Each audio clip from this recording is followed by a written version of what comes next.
Yes hello everyone, इस video में हम स्टार्ट करेंगे difference between the chemical properties of metal and non metal. First point है metals में metal oxides are basic in nature. Now what is the meaning of basic in nature? यहाँ पर जो basic का मतलब है उसका ये मतलब है कि ये ब्लू लिटमस को कन्वर्ट करेगा रेड में। ठीक है, it will convert blue litmus to red. Next, non metals में क्या लिखा हुआ है? Non metal oxide are either acidic और न्यूट्रल इन नेचर। या तो ये न्यूट्रल होगा या फिर acidic in nature. What is the meaning of acidic? इसका ये मतलब है कि ये आपके जो रेड लिटमस है उसे कन्वर्ट कर देंगे ब्लू में। ठीक है, नेक्स्ट पॉइंट देखते हैं। सेकेंड पॉइंट क्या लिखा हुआ है? Metals have a tendency to lose electron. अब क्या मतलब है इसका? जैसे हमारे पास सोडियम होता है, तो सोडियम कितना होता है हमारे पास? सोडियम होता है हमारे पास Na एटॉमिक नंबर 11, तो 2,8,1। तो स्टेबल होने के लिए क्या करेगा? स्टेबल होने के लिए ये एक इलेक्ट्रॉन को लूज कर देगा। और जब ये एक इलेक्ट्रॉन को लूज कर देगा तो लूज करने के बाद क्या होगा? ये इलेक्ट्रॉन इसका रिमूव हो जाएगा, तो यहाँ पे चार्ज कितना आ जाएगा? Na+ आ जाएगा। उसी तरह हमारे पास नॉन मेटल्स में क्या लिखा हुआ है? They have a tendency to gain electron. जैसे कि मान लो क्लोरीन है, क्लोरीन कितना होता है? 2,8,7। तो ये एक इलेक्ट्रॉन को गेन करेगा तो चार्ज कितना आ जाएगा? Cl-। तो इससे हमें ये पता लगता है कि जो नॉन मेटल्स हैं वो इलेक्ट्रॉन्स को गेन करते हैं और जितने भी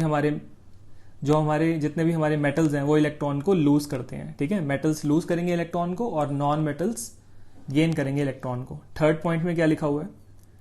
third point says metals can displace hydrogen from dilute acid. यानी अगर मेटल को एसिड से रिएक्ट कराएंगे तो इजीली रिएक्ट कर पाएंगे और उस एसिड में से हाइड्रोजन गैस को वो डिस्प्लेस कर सकते हैं, जबकि नॉन मेटल्स ऐसा नहीं कर सकते। They do not displace hydrogen from dilute acid. Fourth है आपका कंपाउंड्स किस तरह का बनाते हैं।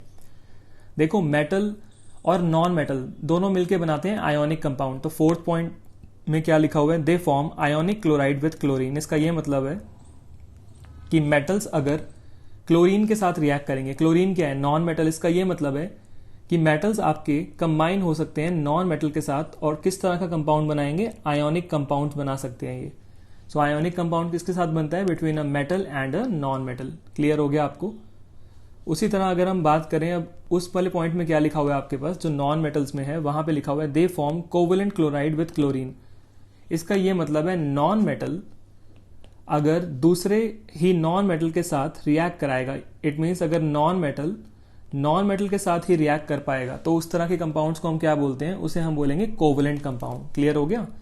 मेटल्स कंबाइन होगा नॉन मेटल के साथ, बनाएगा आयोनिक कंपाउंड, और नॉन मेटल कंबाइन होगा नॉन मेटल के साथ और बनाएगा कोवेलेंट कंपाउंड। आई थिंक आपको पॉइंट्स क्लियर हो गए। लास्ट इसका डिफरेंस है आपका जो दिया हुआ है यहाँ पे, कि आपके पास रिएक्शन कैसा होता है वाटर के साथ। तो उसमें क्या होता है वो हम देख लेते हैं। तो यहाँ पर हमारे पास क्या लिखा हुआ है? It says that they react with water. It means metal react with water. Metals easily water के साथ रिएक्ट कर जाते हैं और मेटल ऑक्साइड बनाते हैं और मेटल हाइड्रोक्साइड बनाते हैं।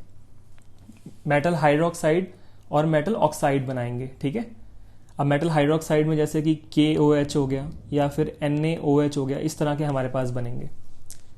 और नॉन मेटल्स में क्या लिखा हुआ है? They do not react. इसका मतलब आपके नॉन मेटल्स रिएक्ट नहीं करते वाटर के साथ। तो ये आपके डिफरेंसेस थे between metal and non metal.